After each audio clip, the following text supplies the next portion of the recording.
I'm so sorry for the interruption. We hope that you've remained online and you're now able to see what we're showing on the screen. Forgive us for just a moment as we back up a bit. Looks like we've had some sort of um, interruption to our broadcast here. So we will start over. Looks like it went for maybe a minute or so. So we'll just start here with our Hot Topics page. The Hot Topics page is something that um, we go over in every webinar because we want to make sure that you have the most updated information. The homepage for the school finance website is at the top of the screen, top of the slide here, and you'll see the Knowledge Center and Memos tabs on the light blue bar near the top of the screen, which were mentioned on the prior slide. The school finance homepage houses the 10 most recent hot topics. These announcements are posted by the different divisions within school finance, and you can subscribe to receive alerts when a hot topic is posted. To do so, please visit our website and click on any hot topic in the list on the left. When you do so, the screen in the background on this next slide will appear, and you'll need to click on the red icon holding the subscribe for updates sign. The subscribe screen will appear, and here you'll select the categories you'd like to receive alerts regarding, as well as the frequency with which you'd like to receive those alerts. Then you'll enter your email address, click subscribe, and follow the rest of the prompts. We do suggest you sign up for all categories to make sure you don't miss a hot topic that may apply to you. In part one of this series, we reviewed in detail the systems and data collection elements in greater detail than what we will do in this presentation. We will, however, briefly go over them as they do pertain to the reports that we'll be introducing today. Systems used for data collection. There are two systems used to report student membership data. Your student information system is where your registrar or other data entry staff will enter student-related data. Your student information system is the system that sends information to AzEDS, or Arizona Education Data Standards. AzEDS is the system Arizona uses to collect, compile, maintain, and report student-level data. It is important to note that statutorily, ADE cannot manipulate your data. The data you see reflected in the AzEDS reports for your district or school is a reflection of the data you've uploaded from your SIS or AzEDS. What data is collected? Student membership and program data, instructional calendars, and teacher course data are all submitted by your SIS, or Student Information System, and housed in the AzEDS system. Staff data and transportation data are sent by school districts only and are collected in the legacy system called Common Logon. Eventually, those applications will also move over to AzEDS, and all of this data will be collected there. Please note that there are other data elements that are collected in your SIS, like immunizations and discipline. However, they are not sent to AzEDS as part of this data collection process. Now we'll briefly do a high-level walkthrough of the AzEDS process that generates the data verification reports. The blue person icon on this screen represents the person at your school or district who is responsible for entering data into your student information system, which is represented here by the computer icon. Your SIS should have a feature you'll use to define the frequency with which you want your data to be submitted to AzEDS. While each SIS may offer different options as to how often your data can be submitted, it is important to note that it must be submitted a minimum of every 20 days and that you must maintain documentation of each upload for auditing purposes. Please also note that that's documentation you must maintain and not documentation that ADE will provide to you. When your data is submitted to AzEDS, it flows through the API, or Application Programming Interface. The API is typically open 24 hours a day, 7 days a week. However, there are occasions throughout the year when it is taken down for maintenance. When your data flows through the API, a transaction is created and the data flows into the verification phase of the process. The data that appears in the verification phase is data that has landed in AzEDS. Nightly at 5 p.m., integrity runs and results in data landing in the post-integrity phase. This phase will contain data that has met the requirements of the integrity rules. Immediately after integrity has finished running, the ACE process will run. The data that lands in the post-ACE phase represents data that determines your state aid payment. The integrity and ACE, or ADM calculation engine processes, are sets of rules determined by statute and internal technical requirements. This is just another representation of that, where the information is moving through those processes.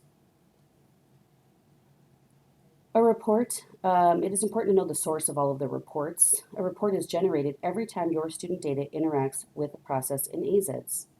When the data flows into the API, transaction reports are generated called the Trans10 and Trans15. These reports are explored in full detail in the first video of this series. The student data reports produced in the verification phase are the STUD10, STUD15, STUD72, SPED10, and ELL10. We will explore those reports in greater detail in the next few slides. The Cal10 and Cal15 reports show you the calendar data that has landed in AzEDS. There are other data verification reports that are produced in this process, but the reports you see in the green bar now are those that we'll be reviewing today. Integrity will run nightly, and the results of that process interacting with your data will result in the Integ 15 and Integ 35 reports generating, in those reports generating. The Integ 15 will show student integrity results, and the Integ 35 will show calendar integrity results. These reports can be pulled to show what data has passed or failed. After ACE runs, the ADM 15 and ADM 20 reports are generated. The ADM 15 shows student details, and the ADM 20 shows summary counts. These reports should be used to help you reconcile your data and ensure that they contain all of the students that your SIS shows you should receive state aid for. Contact your vendor if you aren't sure which reports you can generate in your student information system to compare to the ADM 15 report. Now we'll discuss how to access these reports and review the data verification reports in greater detail.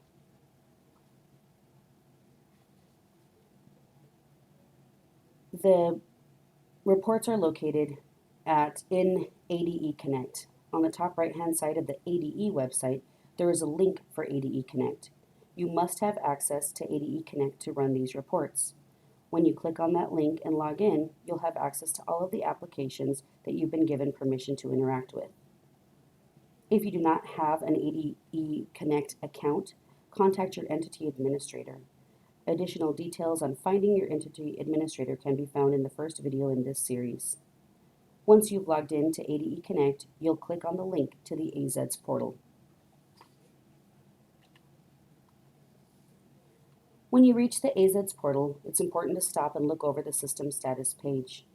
This page contains valuable information related to the status of your student data reports. The table in the center of the page contains the start and end dates and times of when Integrity and ACE last ran. There are some occasions when Integrity and or ACE do not run. If you notice that Integrity didn't run the night before, it is highly likely that the data in your verification reports will not reconcile to the data in your SIS. Please be sure that you always review the status column as well. If the status of any process does not read completed, then that might also cause data in AzEDS not to match the data in your SIS. You can see the REST API status on this screen is available. Occasionally, the IT team will need to close the API for maintenance. When that happens, the status will show as unavailable. From this screen, you can access the report screen from the menu bar at the top of the screen, which is where you'll view your student data verification reports. When the reports page appears, you'll see the green menu bars on the left-hand side. You can click on each green bar to expand it and view the reports within that section. There are different permissions in ADE Connect to access different reports. If you do not see the reports you need to reconcile your data, please contact your entity administrator. As I said before, we reviewed the Trans10 and Trans15 reports in the first video in this series. The student details section contains the STUD10, STUD15, and the STUD72 reports. The SPED10 report can be found in the Special Education section, and the ELL10 is located in the English Language Learner section. While there are several other reports that are part of the student data collection and reconciliation process, we're going to focus solely on the Stud 10, Stud 15, Stud 72, SPED 10, and ELL 10 data verification reports today. First, we'll walk through the Stud 10. The Stud 10 report provides you with a pre-integrity view of individual student data elements that have successfully landed in AzEDS. You'll need to select the appropriate parameters before you run the report. You can see the parameter options in this slide. You can run this report for an individual school or all schools, and you'll select which grades you'd like to view. When you select the school enrollment information parameter, you'll be able to see some demographic and membership data, the calendar code the student is associated with, the entry and exit codes, and the dates and some reported attendance information. You'll select the FTE information option to view the FTE data that's been associated with each student's membership. FTE is defined in statute and considers the number of the number of subjects a student is enrolled in, as well as instructional time. Tuition payer codes are assigned to define which students are eligible for state aid and which are not. The Special Enrollment Information Report will display special enrollment information. The Homebound Information Report will display all students coded as receiving homebound services, and the Chronic Health Problem Report will display the students recorded as such.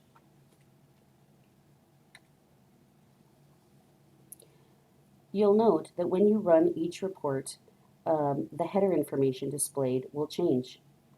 Each report is specific to the parameters you choose. You'll see the difference in information here in this slide when choosing between school enrollment information option, the FTE information option, and the tuition payer option.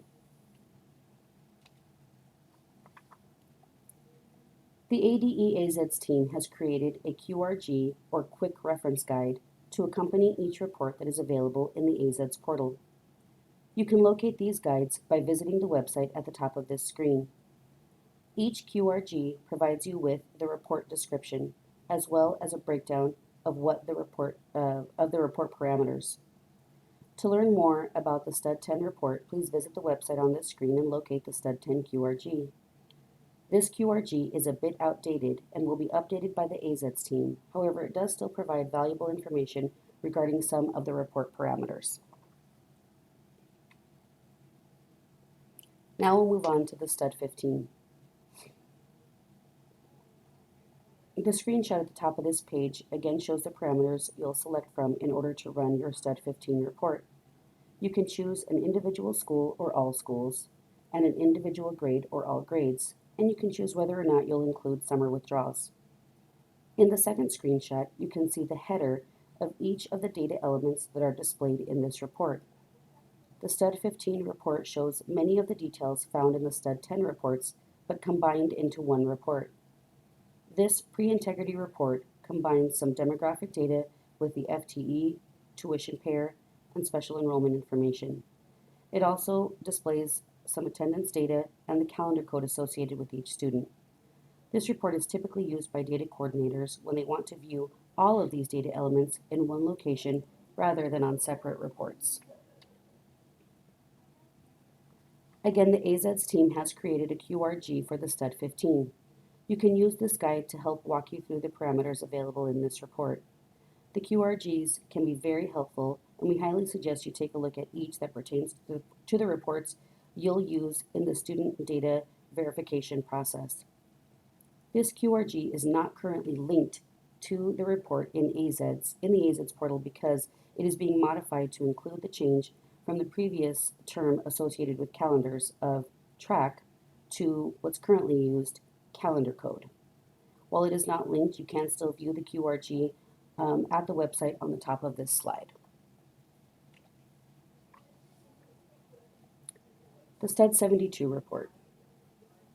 This report provides detailed information about an individual student. This pre-integrity report shows student demographic data, enrollment and withdrawal activity, FTE and tuition payer data, special enrollment, homebound, and chronic health indicators, as well as some attendance data. The report parameters allow you to search for a specific state student ID or SSID in a particular school or all schools and by district of residence or district of attendance. This report allows you to view details on an individual student basis. Data coordinators typically use this report to pull a specific student's data instead of looking at the whole grade, school, or LEA. This is a very useful report for troubleshooting integrity errors except for attendance outside of enrollments. The STUD 72 only shows attendance within the membership enrollment dates. The AzEDS team has also provided a QRG for the STUD 72 report on their website, which is again at the top of the screen. This QRG provides many details regarding the report parameters and how to read the details contained in this report. It is a very valuable tool to use when familiarizing yourself with the data contained in the STUD 72. It also provides you with a screenshot of a sample STUD 72 and outlines each of the steps that you can use to go through and verify the student data that's landed in AzEDS. Now we'll review the SPED 10. The SPED 10 is again a pre-integrity report, and it shows what SPED data has been associated with students at all schools within the district or at a particular school. Unlike some of the others, this report does not have multiple parameters to choose from, but it does show some demographic data along with the NEED or LRE, or Least Restrictive Environment Code, the entry and exit dates, the Federal Primary Need Indicator, and the SPED exit reason. This report will also show if a student has been reported as receiving ELL services. This report can be used to help resolve some SPED errors which are found in the 40,000 series of errors. The QRG for the SPED 10 report provides a description of the reporting parameters and a detailed explanation of the report outputs. It also shows some differences found when exporting the report in PDF versus Excel. If you are using this report to resolve SPED errors, you can find the resource ID created when the data passed through the API that is associated with this data element in the Excel export. Last, we're going to review the ELL 10 report. This report is also pre-integrity and provides a verification of all of the ELL student data that has been submitted by a school or LEA. This report, like the SPED 10 report, only has the option to pull for a specific school or the entire district. This report provides demographic information along with the ELL program code, service entry and exit dates, and the program exit reason. This report is typically used to resolve ELL integrity errors, which are in the 30,000 series of errors. The QRG posted on the AzEDS website at the top of the slide provides details regarding the reporting parameters as well as the results for when you pull your ELL 10 report.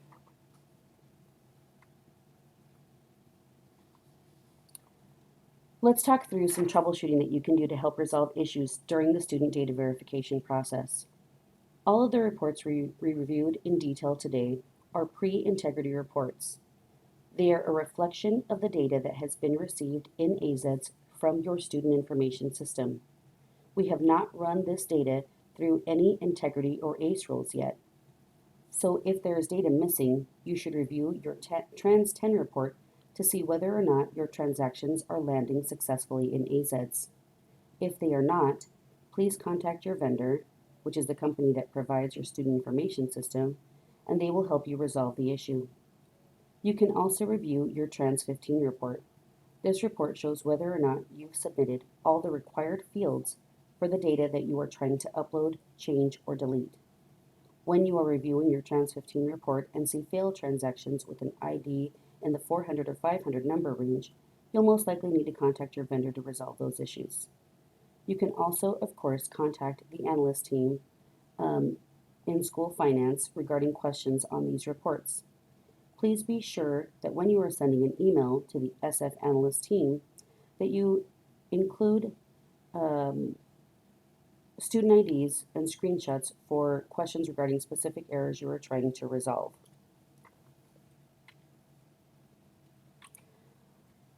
This concludes the portion of our presentation today where we are introducing these reports. On behalf of School Finance, we'd like to thank you for taking the time to watch this, to participate in this webinar. We hope it was helpful, and we welcome any questions you might have on the topics. We will now move on to our updates section, and at the end of this presentation, we will open up the Q&A submission so that you can submit your questions to us. For updates, Rule 10131 that was affecting tuition pair codes for preschool students has been temporarily disabled. We are continuing to work on that rule and will make an announcement before it is put back into production. Some of you experienced issues with Rule 21008 late last week or early this week. Those issues have now been resolved by the AzEDS team. If you are still experiencing issues with that, please reach out to the SF Analyst team or the AzEDS team. If you were at the ASCUS meeting last week, you received the fantastic news that the MEM10 and ADM30 reports are now in production. The MEM10 report shows all memberships for LEA submitted students. It can be run for all shared memberships or just those that overlap.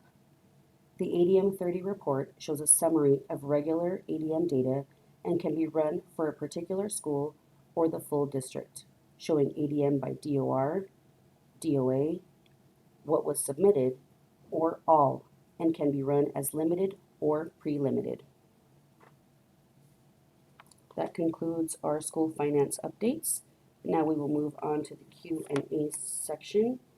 If you'll bear with me, we are going to get that opened and we'll hold off for just a minute to give you opportunity to submit your questions.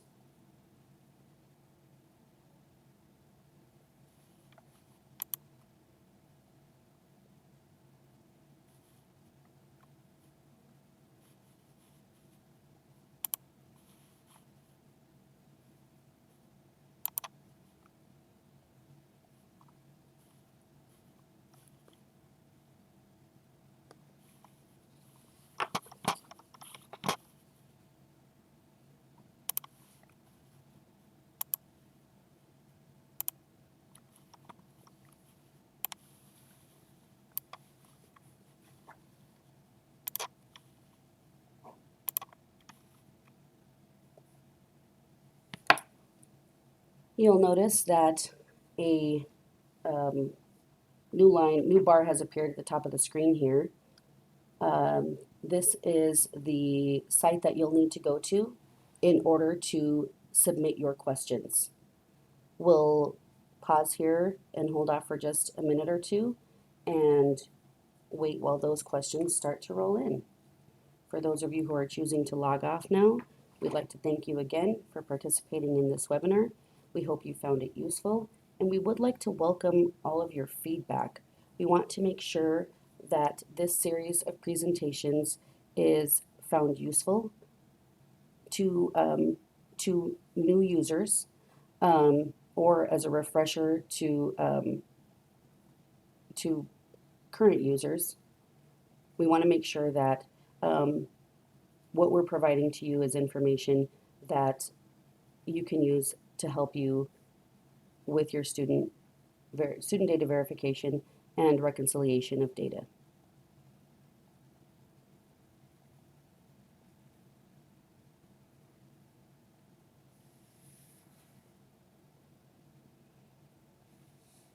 We will also be taking some of the questions that we received today and inserting them into this, this presentation if they help to make the presentation more robust, and posting the video. We'll re-record it and post the video of it next week. That is what we did with our video 1 in this series, and it proved helpful for folks who were watching the video after the fact.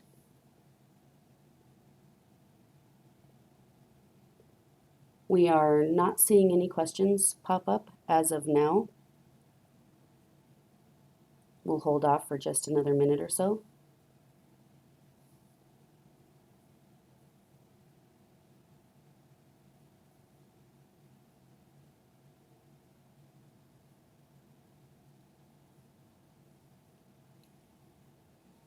If for some reason you are feeling shy, you should note that you can ask questions without providing your name. It can be done anonymously.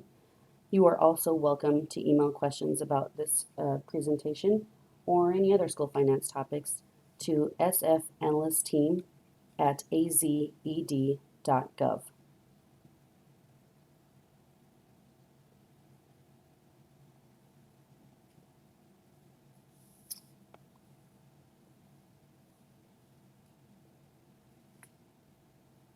All right. It's been about a minute or so. We're still not seeing any questions come through. If for some reason you are posting a question and it's not appearing on our end, we do apologize for that. You are again welcome to send those questions to the SF Analyst Team inbox, and we'd be happy to answer any questions that you have. We do want to wish you a happy holiday, and we will see you back in January. Thank you so much for participating today.